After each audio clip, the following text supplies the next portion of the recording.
दोस्तों, जो हम सोचते हैं वही होता है। जिस थॉट को हम अपने माइंड में रिपीट करते हैं वही थॉट रियलिटी बन जाता है। जिस चीज पर हम बिलीव करते हैं वो चीज हमारे पास अट्रैक्ट होती है। हम उस चीज को अट्रैक्ट करते हैं। इसी को लेकर मैं एक कहानी आपके साथ शेयर करना चाहता हूँ कि विश्वास में कितनी ताकत होती है, हमारे बिलीफ में कितनी ताकत होती है। जो हम सोचते हैं उस सोच में कितनी ताकत होती है और उस ताकत से हम हमारे लाइफ में क्या अट्रैक्ट कर रहे हैं। पॉजिटिव थिंग को अट्रैक्ट कर रहे हो या निगेटिव थिंग को हम अट्रैक्ट कर रहे हैं, ये जानना भी बहुत जरूरी है। दोस्तों, मैं आपको एक कहानी सुनाता हूँ। आप उस कहानी से बहुत कुछ सीख सकते हो। मुझे कुछ ज्यादा बोलने की जरूरत नहीं है। दोस्तों, एक राज्य था और उस राज्य का जो राजा था, उस राजा को अपनी जो पड़ोस वाला जो राज्य है उस राज्य को हासिल करना था, उस राज्य को अपना बनाना था। एंड एक्चुअल में उस राजा के पास सेना बहुत कम थी युद्ध के लिए। जो उसके पड़ोस का जो राज्य था, उस राज्य को पाने के लिए उसने युद्ध बहुत बार किए थे इससे पहले भी, बट उसके पास सेना कम थी, उस वजह से वो हार जाता था।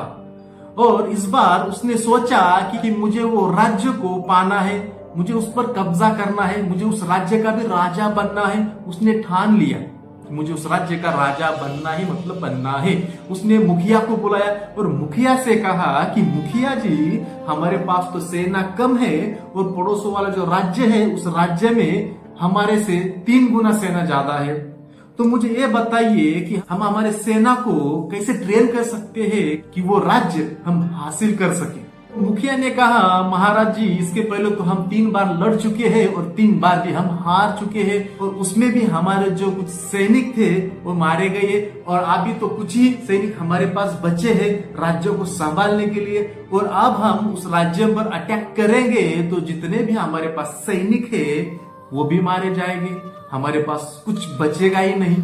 तो राजा ने कहा कि मुखिया जी, ऐसा कुछ करो कि उस राज्य को हम पा सके। मुखिया ने कहा, महाराज, हमारे राज्य में ऐसा कोई बंदा नहीं है जो पावरफुल हो और सारे सेना को खत्म कर सके। तो उतने में एक सैनिक सामने आता है और बोलने की आज्ञा महाराज से करता है। महाराज आज्ञा देते हैं तो सैनिक बोलता है कि महाराज, हमारे राज्य में एक फकीर है और वो फकीर जो भी करता है वो सही होता है, मतलब वो एक्चुअल में होता ही होता है। तो महाराज मुखिया से ऑर्डर देता है कि मुखिया जी, तुरंत जाकर वो जो फकीर है उस फकीर को मेरे पास लाइए। वो मुखिया जाकर फकीर को महाराज के सामने हाजिर करता है और फकीर के पास कुछ नहीं होता है झोली के सिवाय। वो तो एक्चुअल में मांग के खाने वाला आदमी है। वो जब महाराज के सामने खड़ा होता है, राजा के सामने खड़ा होता है, तो राजा उसका हुलिया देख के बोलता है कि मुखिया जी, किसको मेरे सामने लाए हो आप? ये खुद की जान तो नहीं बचा सकता है और ये आदमी हमारी सेना को ट्रेन करेगा और उस राज्य को हासिल करेगा, आपको लगता है? मुखिया जी ने कुछ जवाब नहीं दिया। बस फकीर ने बीच में अड़ाकर बोला कि महाराज, मुझे एक मौका दीजिए, मैं उस राज्य को आपके झोले में लाकर दूंगा। तो राजा ने कहा, इसके पहले भी हमने अटैक किए हैं, इसके पहले भी हम हारे हैं, एक बार इस फकीर को चांस देते हैं। बोलते कि फकीर की बात सच होती है, देखते इस फकीर पर भरोसा करते हैं और देखते क्या होता है। फकीर एक अपना झोला लेकर, सेना को साथ लेकर उस राज्य में निकलता है युद्ध करने के लिए, अटैक करने के लिए। फकीर बोलता है, हमें अटैक उनके राज्य में जाके करना है। और उतने में सैनिकों की फट में हाथ में आ जाती है कि भाई, हम तो 500 लोग हैं और उसके पास 5000 लोग हैं, ये कैसा पॉसिबल है? हम तो सारे मारे जाएंगे, वापस आने की तो संभावना ही नहीं है। पूरी सेना फकीर से रिक्वेस्ट करती है कि फकीर जी, हम नहीं लड़ सकते, हमारे पास सिर्फ 500 लोग हैं और उनके पास 5000 सैनिक है। तो फकीर ने कहा, मैं 5000 के साथ अकेला लड़ सकता हूँ, आप सिर्फ मेरे साथ चलिए। वो निकलते हैं उस राज्य के लिए। रास्ते में एक मंदिर आता है और वो मंदिर बहुत पुराना होता है, मतलब बहुत सालों से वो मंदिर बंद ही था। तो फकीर बोलता है उस सैनिकों को कि सैनिकों, हम जा रहे युद्ध करने के लिए, हम जा रहे उस राज्य को हासिल करने के लिए, क्यों ना हम भगवान से प्रार्थना करके जाए, क्यों ना हम भगवान से परमिशन लेके जाए कि हम उस युद्ध को जीत सकते हैं या नहीं, हम उस राज्य को पा सकते हैं या नहीं। भगवान से ये प्रार्थना करते हैं, भगवान से आशीर्वाद लेते हैं, भगवान से भी पूछते हैं कि हम सही काम के लिए जा रहे हैं या नहीं जा रहे हैं। और भगवान ने कुछ हिंट दी कि आप नहीं जीत सकते तो हम यहीं से वापस चले जाते हैं। तो पूरे सैनिकों ने कहा ठीक है फकीर जी, आप भगवान से परमिशन लीजिए, और परमिशन दी तो हम आगे जाएंगे, और नहीं दी तो हम हमारे राज्य में फिर से वापस चले जाएंगे। तो फकीर अपनी झोले में से एक सिक्का निकलता है और भगवान से कहता है सैनिकों के सामने कि भगवान जी, हेड आया तो हम लड़ाई करने जाएंगे और टेल आया तो हम वापस हमारे राज्य में जाएंगे। तो वो सिक्का उछालने से पहले सैनिकों को पूछता है कि सैनिकों, हेड आया तो हमें युद्ध करने जाना है, और टेल आया तो हमें वापस हमारे राज्य में लौटना है। तो सैनिकों ने पूरे जोश से कहा ठीक है। तो फकीर ने सिक्का हवा में फेंक दिया और नीचे सिक्का गिर गया तो आया हेड।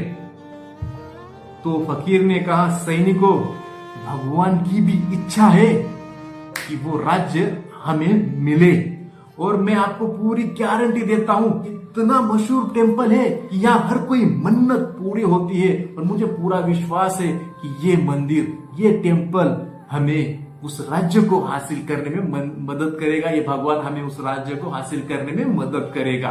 तो फुल पावर से उस सैनिकों को अंदर कॉन्फिडेंस आया, एक आत्मविश्वास आया कि भगवान भी हमारे साथ है, भगवान भी राजी है, भगवान ने हमें परमिशन दी कि हम लड़ने जा सकते हैं। एक आत्मविश्वास, एक मोटिवेशन एक अंदर आया कि भगवान ने हमें परमिशन दी, अब हम लड़ने के लिए पूरी तरह से रेडी है। तो फकीर वो सिक्का उठाता है और अपने झोले में डालता है और लड़ाई के लिए आगे निकलता है। तो आगे निकलते ही उस राज्य पर जाके अटैक करता है, और अटैक करने के बाद ये सिर्फ 500 सैनिक होते हैं, और 500 सैनिक पूरे 5000 सैनिकों को भारी पड़ते हैं। 5000 सैनिकों को मार गिराते हैं, और उस राज्य का जो राजा है उसको भी मार देते हैं, उस राज्य पर कब्जा करते हैं। और उस राजा को मारने के बाद फकीर बोलता है कि सैनिकों, अब बारी आ गई है हमारे राज्य में लौटने। तो सैनिक बोलते ठीक है फकीर जी, हम हमारे राज्य में वापस लौटते। और वापस लौटते टाइम उसी मंदिर के सामने से जब आ रहे थे तो सैनिकों ने कहा फकीर जी, ये देवता तो बहुत महान है, इन्होंने हमें आशीर्वाद दिया, इन्होंने हमें परमिशन दी कि हम लड़ सकते हैं, और हम इनकी आशीर्वाद से ही आज हम उस राज्य को हासिल कर पाए। हमारा फर्ज है हम उस देवता को, उस मंदिर में जाकर उस भगवान को धन्यवाद दे कि आपकी वजह से हम ये युद्ध जीत पाए। तो उस फकीर ने कुछ नहीं कहा, अपने झोले में हाथ डाला और वो सिक्का निकाला तो दोनों तरफ से हेड था, और उस सिक्के पर हेड ही था। दोनों तरफ से सेम ही था, वो सिक्का हेड ही था, टेल नहीं था, मतलब हार उस सिक्के में नहीं थी। तो सैनिकों ने देखा कि फकीर जी इसमें तो पूरा हेड ही है, टेल नहीं है। तो फकीर ने मुस्कुराते कहा बेटो, हम जो युद्ध जीत के आए हैं इस भगवान के भरोसे नहीं आए, अपने खुद के भरोसे आए, अपने खुद के विश्वास पे आए हैं, खुद के आत्मविश्वास पे आए हैं, दृढ़ निश्चय से आए हैं। क्योंकि उस सिक्के पे टेल था ही नहीं, सिर्फ हेड था। सैनिकों को लगा कि इस भगवान ने हमें परमिशन दी, हेड आके, इस वजह से हम जीते। बट फकीर को पता था जब हेड आएगा तो इनका कॉन्फिडेंस फुल बढ़ेगा। एक्चुअल में जो युद्ध जीता गया वो खुद पे विश्वास पर जीता गया, खुद के दृढ़ निश्चय से जीता गया, और जो आत्मविश्वास आया था उस भगवान से नहीं आया था, उस सिक्के से आया था, क्योंकि हेड आया था।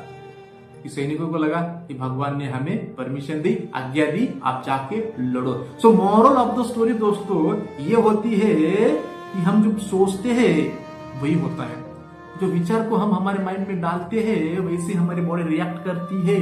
चाहे वो कोई भी काम हो, आप उसे पार करते हो, और कितना ही छोटा काम हो, आपने सोच लिया मुझसे नहीं होगा तो वो नहीं होगा भाई, और कितना ही बड़ा काम हो, कितना ही आपसे 1000 गुना ज्यादा बड़ा काम हो, आपके औकात से 1000 गुना ज्यादा बड़ा काम हो, आपके औकात से 1000 गुना ज्यादा बड़ा बिजनेस हो, बस आपने उस विचार को अपने माइंड में डाल दिया, पूरे आत्मविश्वास से, पूरे कॉन्फिडेंस से 101% वो काम होगा ही होगा दोस्तों। ये है विश्वास की ताकत, the power of belief system. विश्वास की ताकत इतनी होती है दोस्तों, इतनी होती है, आप कुछ भी पा सकते हो, कुछ भी कर सकते हो, बुरा कर सकते हो, अच्छा कर सकते हो, कुछ भी, हैप्पी रह सकते हो, सैड रह सकते हो, गंदे रह सकते हो, अच्छे रह सकते हो। जैसा विश्वास आपका होगा वैसे आप बनते जाओगे। सो दोस्तों, इस छोटी सी स्टोरी के माध्यम से मैं आपको यही बताना चाहता हूँ कि जो भी हम सोचते हैं, हमारे माइंड में जो विचार को हम इंटर करने देते हैं, प्रवेश करने देते हैं, वही विचार, वही थॉट मैनिफेस्टेशन बनकर वापस आता है। सो दोस्तों, ये वीडियो आपको अच्छा लगा तो प्लीज चैनल को सब्सक्राइब करना और बेल आइकन को क्लिक करना। Thank you so much.